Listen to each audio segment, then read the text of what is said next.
Being single is not a bad thing. It's a time for growth. It's a time for focus. It's a time for trusting in God, most importantly. Hey everybody, it's me, and I'm back with another video just in time for Valentine's Day.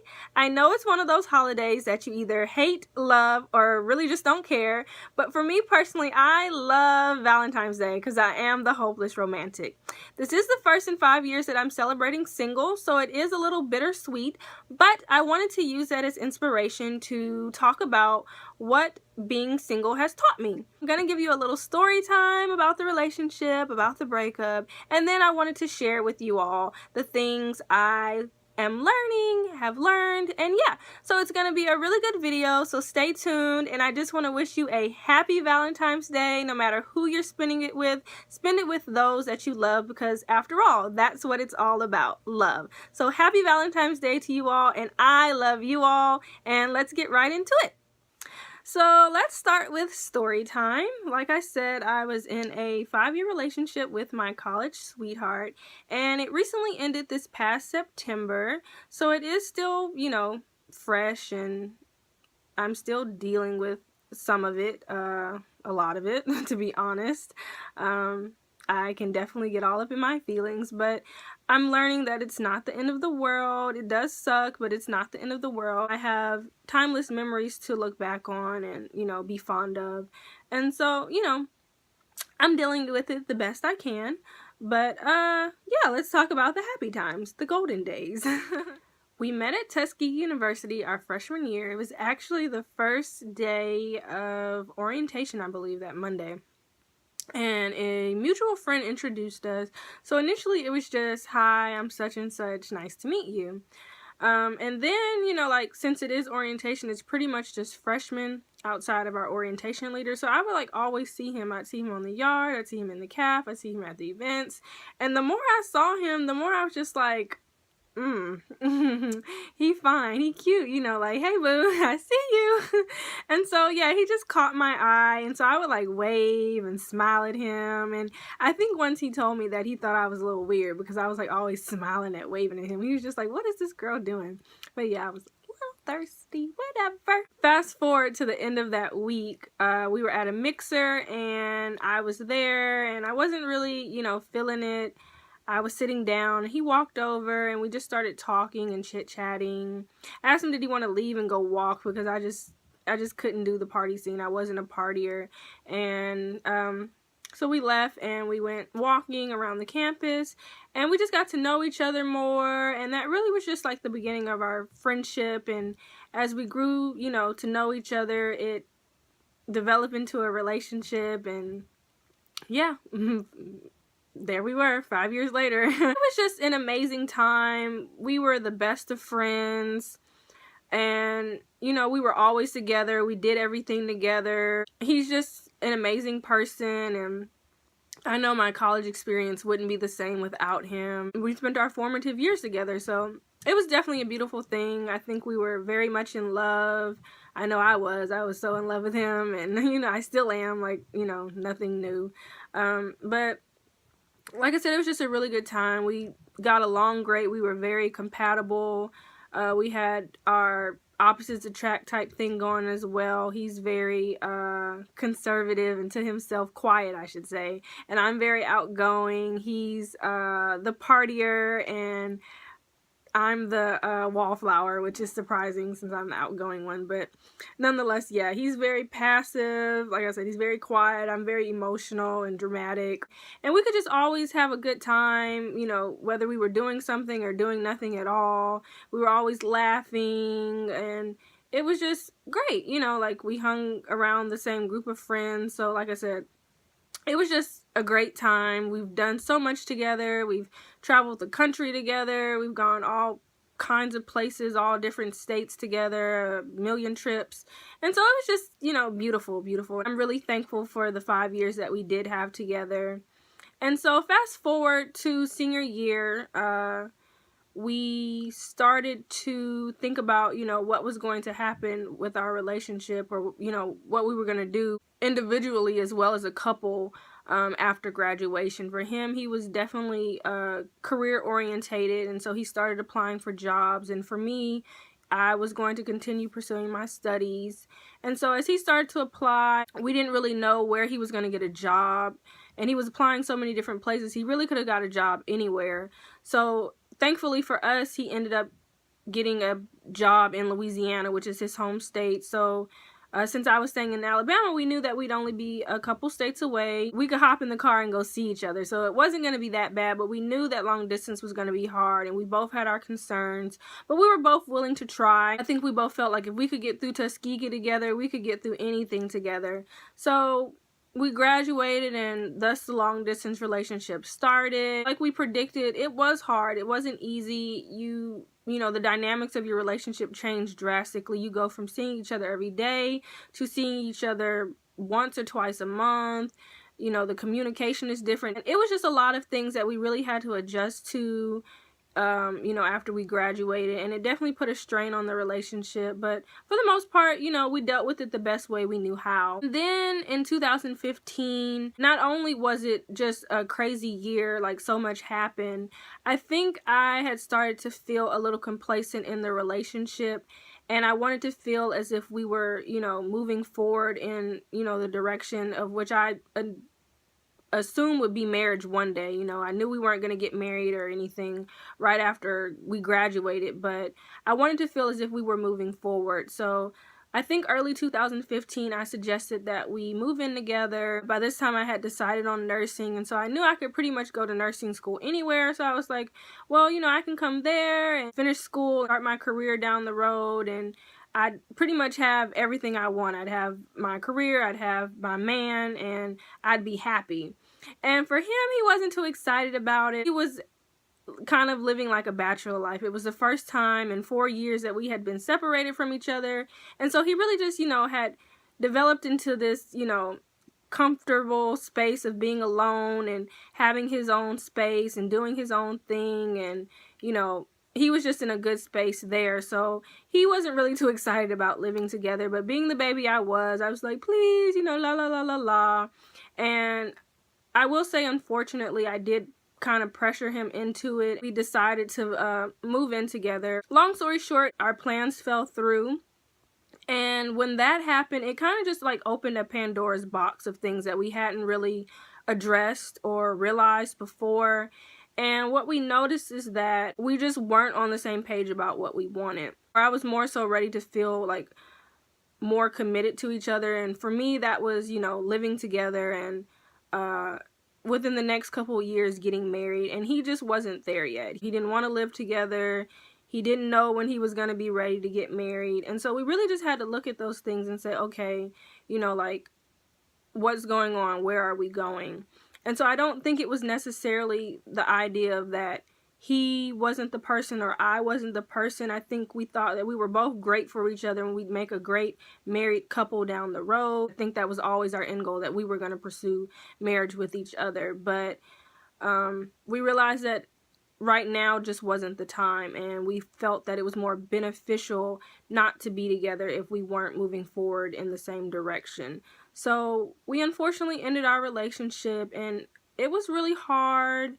You know, I can only speak for myself, but it was really hard. It was definitely something I didn't expect. You know, like, I really never thought we were gonna break up. You know, like, he was my Skiggy love, like my Skiggy love story. He was my forever. It was just crazy. Like, I never expected that to happen. And so, like I said, it's been really hard since then, but I've learned a lot, and I'm growing, and I'm healing from it. All you can really do is give it to God, because, you know, it's all in his hands. It is what it is. Since September, I've definitely learned a lot, and that's what I wanted to share with you all today about the things I've learned and what being single has taught me. So we're going to get into that now. So the first lesson that I've learned since being single, and the thing that I think kind of broke us apart, was my lack of patience. And I'm going to explain it in depth as well as I can, because it kind of means a few different things to me, at least. Patience in this sense doesn't necessarily mean waiting on someone. The way I'm using it means not forcing something.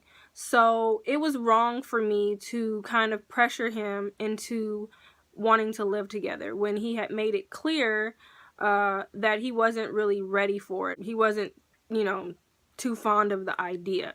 And so that should have been the red flag there for me to say, okay, like, he's not ready for this, and it's not fair to, for you to rush into that, or to, I won't say force, because he did agree to it, but, pressure him into wanting what you want right now when he's not ready for that. And so if I had been a little more patient in the sense of, letting him communicate with me when he was ready for those things, I think we wouldn't be in the situation we are. I think we might still be together. At the same time, patience doesn't necessarily mean that you have to wait on someone to be ready, because in all reality, he might not be ready for another 5 years, and I don't know if I was willing to give him another 5 years in my life. Like I said, I wasn't expecting to go run off tomorrow, or next week, or next year. I knew it was going to be some time, but at the same time, I didn't know if I was willing to give him 3 or 4 more years to be ready. So that's what I mean by patience. Another part of patience that I think, which is the big key, is trusting God with your love life. That's really the takeaway message, because it really all comes down to him and his timing. And you have to let God really have that area of your life. And I think it's something, that a lot of women struggle with, trusting God. Is he going to deliver my my Boaz? When is my Adam gonna wake up? For me, that's what singleness has really taught me right now.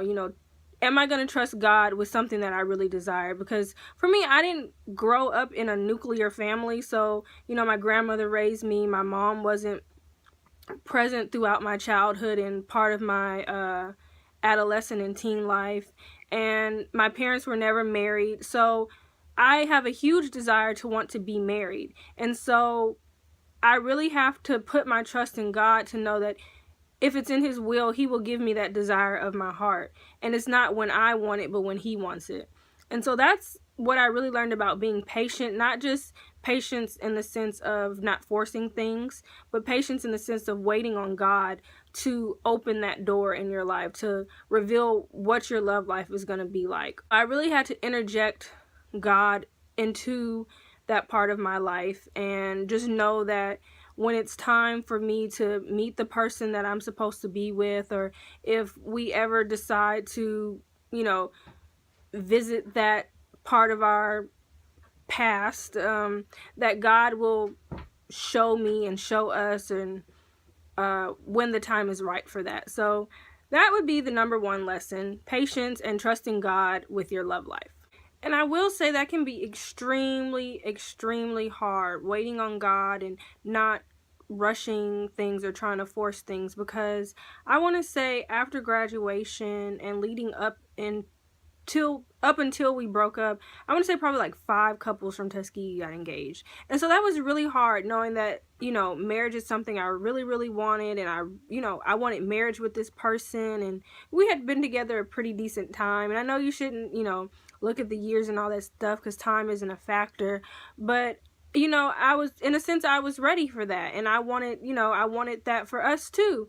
And so it was really hard to watch everybody around us, watch close friends get engaged, and here you are just like, well, still waiting, So don't get discouraged when it's happening for other people, and know, like I said, when it's your time, God will definitely deliver you to that place, and start your happily ever after. So don't get discouraged, and just continue to trust in God and be patient. So the second lesson, which out of the 4 things I'm going to share today, this was probably the biggest one, and I really needed it, and I really couldn't do it with him in my life as my boyfriend. And so this wasn't revealed to me until after we broke up, like sometime after we broke up.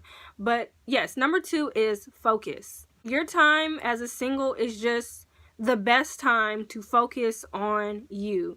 Get you together. And I really had to realize that. And I couldn't see that when we were in a relationship. I was literally blinded by love. Like, I couldn't see that. If you recall in my last video, like I said, I was really indecisive about what I wanted to do. I didn't know, I was just lost. And outside of being indecisive and not knowing what career path I wanted to follow, I was also really focused on the family part of my life. You know, like I said, we had been in this relationship for 5 years and I wanted certain things, and I just kept thinking, well, how can I make us, you know, be more committed to each other, or, you know, how can we move towards marriage? I was so focused on the happily ever after part that I wasn't giving enough time and attention to my career. They were intertwining in the wrong way.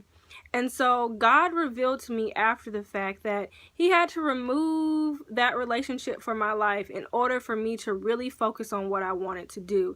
Because I was just struggling trying to get myself together as far as nursing was concerned. I was trying to figure out, like, well, how can I be a nurse? How can I be with my man? And how can I live happily ever after? And I couldn't do all of that at once. So I ended up missing 2 application deadlines, and just, you know, like, things weren't falling through with nursing. God just showed me that he had to take that out of my life, whether temporarily or permanently, because, you know, I don't know what God has in store, but he had to remove that in order for me to focus on what I truly needed to focus on, and that was my goals and, you know, my career. When I finally let go of, you know, focusing on the happily ever after was when things started falling through for nursing. I was finally able to register for my test.